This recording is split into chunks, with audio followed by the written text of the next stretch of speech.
ಹೆಚ್ಚಿನ ಬೋದಾಳ ಗ್ರಾಮದಲ್ಲಿ ಒಬ್ಬ ಲೈನ್ ಮ್ಯಾನ್ ಪ್ರಾಣ ಹತವಾದ್ರೆ ಇವತ್ತು 20 ತಾಸಾದ್ರೂ ಕ್ರಮ ತಗೊಂಡಿಲ್ಲ ಅಧಿಕಾರಿಗಳು. EMI ಅಂತ ಹೇಳ್ತಾ ಇದಾರ. ಒಬ್ಬ ಲೈನ್ ಮ್ಯಾನ್ ಪ್ರಾಣ ಹೋದ್ರು ಕೂಡ ಇವತ್ತು ಇಷ್ಟೊತ್ತಾದ್ರೂ ಕೂಡ ಅವ್ರ ಬಗ್ಗೆ ಕ್ರಮ ತಗೊಂಡಿಲ್ಲ. ಈ ರೀತಿ ಅನ್ಯಾಯ ಮಾಡುವಂತ KEB ಅಧಿಕಾರಿಗಳು ಇದಾರ. ಇವರು ಡಬಲ್ ಎಲ್ಲಾ ಅಧಿಕಾರಿಗಳಿದಾರ. ಇವ್ರ ಹತ್ರ ನಾವೆಲ್ಲ ರೈತರು ಎಷ್ಟು ಜನ ಬಂದಿದ್ದೀವಿ, ಬಂದು ಬಿಟ್ಟರೆ ಬೆಲೆ ಇಲ್ಲ.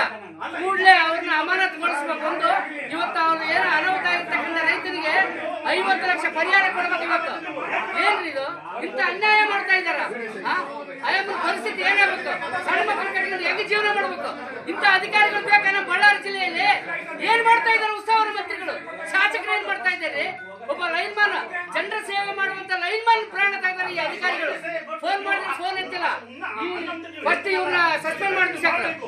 ಏನ್ರಿ ಇದು? ಇಂಥ ಅಧಿಕಾರಿಗಳು ಏನು ಉತ್ತರ ಕೊಡ್ತಾ ಇದ್ದಾರೆ ನೋಡ್ರಿ ಇದು. ಬಳ್ಳಾರಿ ಜಿಲ್ಲೆಯಲ್ಲಿ ಇಂಥ ಅನಾಹುತ ಮಾಡ್ತಕ್ಕಂಥ ಅಧಿಕಾರಿಗಳನ್ನ ಕೂಡಲೇ ಅಮಾನತುಗೊಳಿಸಬೇಕಂತ ಹೇಳಿ ನಮ್ಮ ರೈತ ಸಂಘದಿಂದ ಒತ್ತಾಯ ಮಾಡ್ತಾ ಇದ್ದೇವೆ. ಅವ್ರು ಏನ್ ಹೇಳಿದ್ರು ಕೂಡ ಇಲ್ಲಿ ಬಂದು ಮಾತಾಡಿದ್ರೆ ಅವ್ರ ಗಮನ ಇಲ್ಲ. ಇವತ್ತು ಆ ಬಾಡಿ 24 ತಾಸಾದ್ರೂ ಕೂಡ ಯಾರು ಅದ್ರ ಬಗ್ಗೆ ನೋಡಕ್ ಬಂದಿಲ್ಲ. ಒಬ್ಬ ಅಧಿಕಾರಿಗಳು ಅದ್ರ ಬಗ್ಗೆ ಯೋಚನೆ ಮಾಡಿಲ್ಲ. ಕೂಡಲೇ ಇವ್ರ ಬಗ್ಗೆ ಕ್ರಮ ತಗೊಳ್ಬೇಕು. ಏನ್ ಹೇಳಕ್ ಇಷ್ಟಪಡ್ತೀವಿ ಸರ್ ಅವ್ರ ಕುಟುಂಬದವ್ರಿಗೆ ಅಂತ? ನಾನು ಕುಟುಂಬದ ನಿಜವಾಗ್ಲೂ ನಾವು ಮೊದಲನೇದಾಗಿ ಸಾಂತ್ವನ ಹೇಳಕ್ ಇಷ್ಟಪಡ್ತೀವಿ. ಬಟ್ ಅದೇನಿದೆ ಈಗ ನಾವು ಪ್ರೊಸೆಸ್ ಮಾಡೋಣ.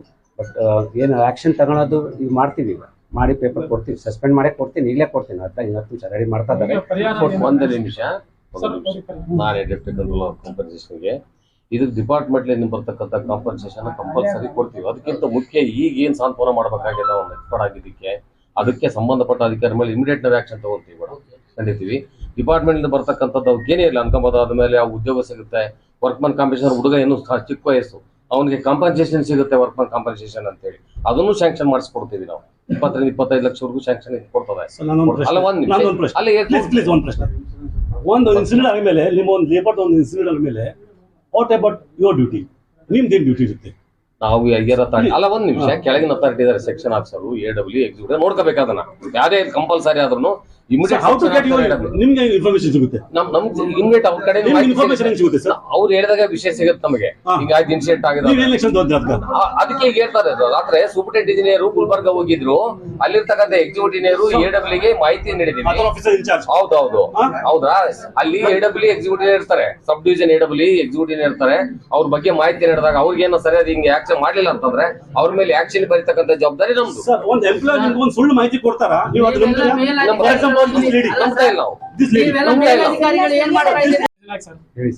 ಸರ್ ಇವಾಗ ಈ ಒಂದು ಇನ್ಸಿಡೆಂಟ್ಗೆ ಇವತ್ತು ತಾವೆಲ್ಲರೂ ಕಾರಣಭೂತರಂತ ರೈತರೆಲ್ಲ ವಾದ ಮಾಡ್ತಾರೆ ಸರ್. ಸರ್ ಇವಾಗ ಆತ ಒಂದು ಮರಣ ಹೊಂದಿದಂತ ಹಿನ್ನೆಲೆಯಲ್ಲಿ ಇವಾಗ ಮತ್ತೆ ಏನು ಪರಿಹಾರ ಕೊಡ್ತೀರಿ? ಮತ್ತೆ ಇವಾಗ ಯಾವ ರೀತಿಯಲ್ಲಿ ಈ ಒಂದು ನೆಗ್ಲೆಕ್ಟ್ ಮಾಡಿರ್ತಕ್ಕಂಥ ಅಧಿಕಾರಿಗಳನ್ನ ಯಾವ ರೀತಿಯಲ್ಲಿ ಕ್ರಮ ಕೈಗೊಳ್ತೀರಿ?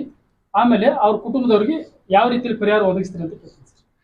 ಪರಿಹಾರ ಒದಗಿಸೋದು ಡಿಪಾರ್ಟ್ಮೆಂಟದ್ದು ನಿಯಮ ಇದೆ, ಅದನ್ನು ಕೊಡ್ತೀವಿ. ಅದ್ರ ಬಗ್ಗೆ ಏನಿಲ್ಲ, ಅದು ಗೌರ್ಮೆಂಟ್ ಆರ್ಡರ್ನೂ ಇದೆ. ಏನಿದೆ ಸರ್, ಏನಿದೆ ಪರಿಹಾರ? ಅವರಿಗೆ ಅಪಾಯಿಂಟ್ಮೆಂಟ್ ಆಗುತ್ತೆ. ಅವರ ಫ್ಯಾಮಿಲಿ ಯಾರು ಇರ್ತಾರಲ್ಲ, ಅವ್ರ ಮಿಸ್ಸಸ್ ಆಗಲಿ ಅಧಿಕೃತವಾಗಿ ಮಿಸ್ಸಸ್ ಇದ್ರೆ ಅವ್ರಿಗೆ ಅಪಾಯಿಂಟ್ಮೆಂಟ್ ಕೊಡ್ತೀವಿ. ನಾವು ಅಪಾಯಿಂಟ್ಮೆಂಟನ್ನು ನಮ್ಮಲ್ಲಿ ನಾಲೆಜ್ ಪ್ರಕಾರ ಕೊಡ್ತೀವಿ. ಆಮೇಲೆ ಸೆಕ್ಷನ್ ಆಫೀಸರ್ ಏನು ಈಗ ಕನ್ಸಲ್ಟ್ ಸೆಕ್ಷನ್ ಆಫೀಸರ್ ಅವ್ರನ್ನ ಇವತ್ತೇ ಸಸ್ಪೆಂಡ್ ಮಾಡ್ತೀವಿ. ಅವ್ರ ಹೆಸರು ಸರ್ ವೀರೇಶ್ ಅಂತ ಹೇಳಿ ಅವ್ನು ಸಸ್ಪೆಂಡ್ ಮಾಡ್ತೀವಿ. ಆಮೇಲೆ AW ಆಮೇಲೆ ಎಕ್ಸಿಕ್ಯೂಟಿವ್ಗೆ ರೆಕಮೆಂಡ್ ಮಾಡ್ತಾರೆ. ಕಾರ್ಪೊರೇಟ್ ಆಫೀಸರ್ ನಮ್ಮ ಪವರ್ಸಿಗೆ ಬರೋದಿಲ್ಲ. GMHR ಕಾರ್ಪೊರೇಟ್ ಆಫೀಸ್ ಇದೆ. ನಿನ್ನೆ ರಾತ್ರಿ ನಾನು MD ಮಾತಾಡಿದ್ದೀನಿ, 11 ಗಂಟೆಗೂ ಮಾತಾಡಿದ್ದೀನಿ. ಅದು ರೆಕಮೆಂಡ್ ಮಾಡಿ ಕಳಿಸ್ಕೊಡ್ತೀವಿ ಸರ್. ಆಮೇಲೆ ಇನ್ನೊಂದು ಸರ್, ನಿನ್ನೆಯಿಂದನೂ ಗಾಂಧಿನಗರ ಪೊಲೀಸ್ ಸ್ಟೇಷನ್ ತರನೇ ಕಾದಿದ್ದಾರೆ. ಯಾಕಂದ್ರೆ ತಮ್ಮ ಕುಟುಂಬದ ಸದಸ್ಯರಿದ್ದಂಗೆ ಯಾರೋ ಒಬ್ಬ ಅಧಿಕಾರಿ ಸರ್ ದೂರವಾಣಿ ಮಾಡಿದ್ರೆ ಒಬ್ಬ ಅಧಿಕಾರಿನೂ ಹೋಗಿಲ್ಲ, ಬೇರೆ PDO ಕಳ್ತಾರೆ. PDO ಪಂಚಾಯತಿಯಿಂದ ಪ್ರತಿಯೊಬ್ಬರು ಹೋಗ್ತಾರೆ ಸರ್, ಪಂಚಾಯತಿಯವರು ಹೋಗ್ತಾರೆ, ಲೈನ್ ಮ್ಯಾನ್ ಹೋಗ್ತಾರೆ ಸರ್. ಬಟ್ ಸಂಬಂಧಪಟ್ಟ ಅಧಿಕಾರಿಗಳು ಹೋಗ್ಲಿದ್ರೆ ಇದು ಬಹಳ ಅನ್ಯಾಯ ಅಲ್ಲ ಸರ್? ನನಗೆ ಬಂದಿದ್ದ ಮಾಹಿತಿ 6:45 ನನಗೆ ಆಕ್ಸಿಡೆಂಟ್ ಆಗಿದ್ದು ಮಾಹಿತಿ. ನಾನು ಗುಲ್ಬರ್ಗ ಹೋಗಲಿ ಮೀಟಿಂಗ್ ಇತ್ತು.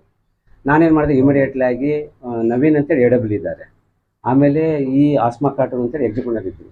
ಅವ್ರು ಇನ್ಫಾರ್ಮ್ ಮಾಡಿದಾಗ ಸ್ಪಾಟ್ನಾಗೆ ಇದ್ದೀವಿ ಸರ್ ಇಲ್ಲಿ ಅಂತ ಹೇಳಿದರು. ಎಲ್ಲಿ ಆಕ್ಸಿಡೆಂಟ್ ಆದಾಗ ಆ ಸ್ಪಾಟ್ ಆದಮೇಲೆ ಮತ್ತೆ ಬಾಡಿನ ಸ್ವಲ್ಪ ಒಂದು 2 ತಾಸು 1 ತಾಸು 1.5 ತಾಸು ಆದಮೇಲೆ ಬಾಡಿನ BK ಶ್ರೀನಿವಾಸ್ ಹಾಸ್ಪಿಟ್ಲ್ ಹತ್ರ ಲೈನ್ ಏನೋ ಪ್ರಾಬ್ಲಮ್ ಇದೆ ಅಂತ ಕೆಲಸ ಮಾಡಕ್ಕೆ ಹೋಗಿದ್ದಾರೆ ಲೈನ್ ಮ್ಯಾನು. ಅದು ಲೈನ್ ಟ್ರಿಪ್ ಆಗಿ ಆ ಜನರೇಟ್ರು ರಿಟರ್ನ್ ಹೊಡೆದಿದೆ. ಆ ಹೊಡೆದು ಆ ಶಾಟ್ಗೆ ಪ್ರಾಣ ಹೋಗಿದೆ.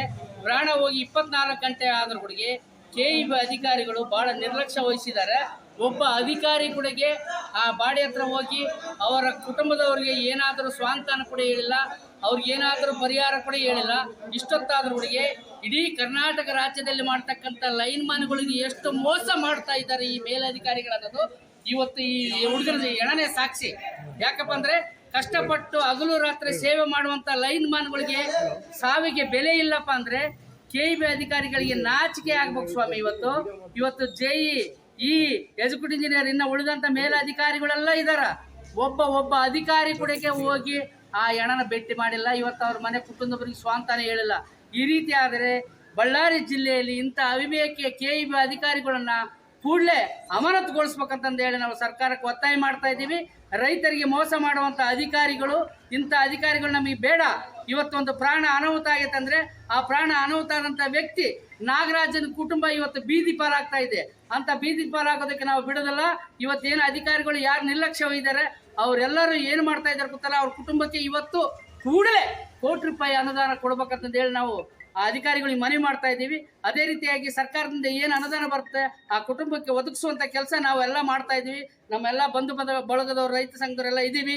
ಆ ಕುಟುಂಬಕ್ಕೆ ಅನ್ಯಾಯ ಬಿಡೋದಿಲ್ಲ ಅಂತಂದೇಳಿ ಕರ್ನಾಟಕ ರಾಜ್ಯ ರೈತ ಸಂಘದ ಪ್ರೊಫೆಸರ್ ನಂಜುಂಡಸ್ವಾಮಿ ಸ್ಥಾಪಿತ ಕರ್ನಾಟಕ ರಾಜ್ಯ ರೈತ ಸಂಘ GG ಹಳ್ಳಿ ನಾರಾಯಣ ಸ್ವಾಮಿ ಬಣ ಗೋವಿಂದಪ್ಪ ನಾಯ್ಕ ಅಂತೇಳಿ ನಮ್ಮ ಹೆಸರು, ಬಳ್ಳಾರಿ ಜಿಲ್ಲಾ ಕಾರ್ಯಾಧ್ಯಕ್ಷರು.